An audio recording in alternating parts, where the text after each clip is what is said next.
Dragi građani grada Zadra, mi smo ljudi koji ne pričaju puno, nego prelazimo danas sa dijela na riječi. Ovo je prvi golf teren u Dalmaciji, točnije u Zadarskoj županiji, koje otvaramo isključivo vlastitim sredstvima.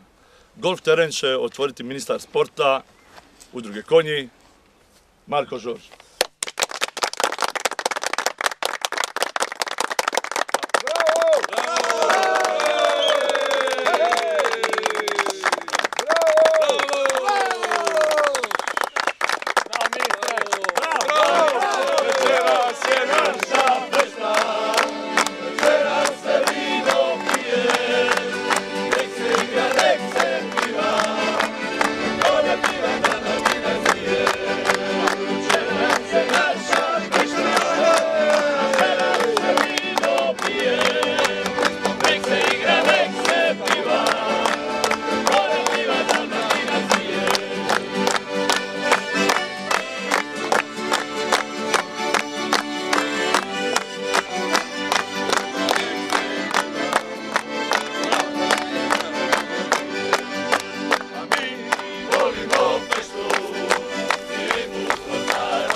Evo, gospodine gradonačelniče, došli smo do kraja.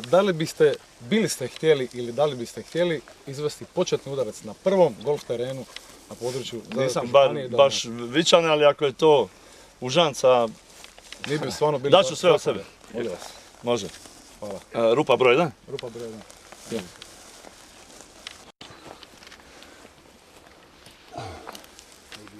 Ovom inicijativom ćemo potvrditi da golf ne smije stati. Nigdje u Hrvatskoj ni u Dalmaciji.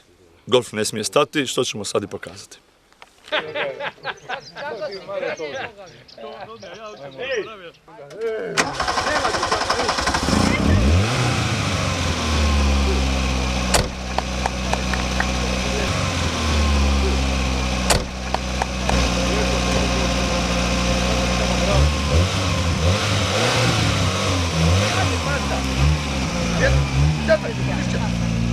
Bravo!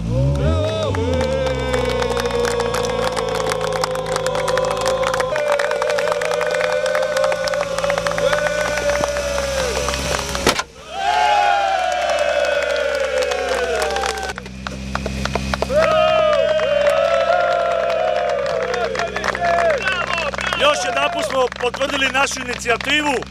Golf ne smije stati. Golf ne smije stati.